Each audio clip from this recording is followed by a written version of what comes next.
For Dan Weber, I'm Johnie Freatman, bringing you instant analysis here at Howard Jones Field. And Dan, you spoke with Matt Barkley after practice today. There was some speculation that his arm might not have been 100%, but you heard otherwise from him? Well, I didn't want to even give the word speculation. Maybe that might even be too strong a word. But we were talking about, I think people put together the fact that he had his arm or shoulder massaged at halftime with the hour and 10-minute delay, and then he didn't throw, other than the one ball, just threw one deep ball, and everybody said, or a couple of guys said, wonder if that means there's something wrong. Well, he looked at me like, who would think that? He said, of course I'm going to get my shoulder worked on it. You have a delay like that.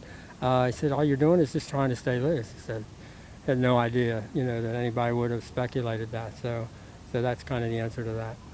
Dan, Stanford brings back a very stout front seven, especially on that defensive line. What do you think are going to be some of the challenges specific to this matchup? Well, I think they bring different people. As Matt was saying, it's structurally very sound, but it's an odd look, and they do it with different guys. And because they're veterans, mostly in their last year, Lane has said they've played together so long, they can do a lot of different things and still be very sound. And the key for USC, obviously, is to really get the line calls to the place where everybody's on the same page. As Kevin Graff was saying, we're going to go through Cyrus Hobby. We're going to go through the center. We're going to go through Cyrus. We trust Cyrus. We're all going to, and the challenge of doing this against Stanford, said I think that can be a positive to really get us to focus this week. So it's kind of a thing where it's not just one guy making the calls, but it's the entire offensive line being in the same place, agreeing to do the same thing. So, but he did mention we have a great deal of confidence in Cyrus Hobby, center.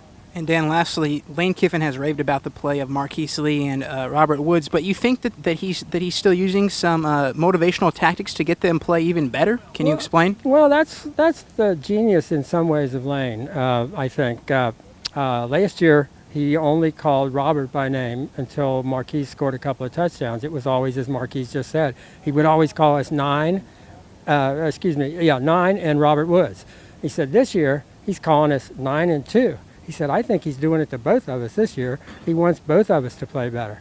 It's kind of hard to understand how that exactly would be, but they're not sure what Lane's doing. But we've noticed the last 2 weeks, Lane has been saying 9 and 2, 9 and 2, and he said, yeah, he does that to us too. We're not sure what he means, but we think maybe he wants us to play better. Well, thank you very much, Dan. For Dan Weber, I'm Johnie Freatman. This has been Instant Analysis. For more information, log on to uscfootball.com.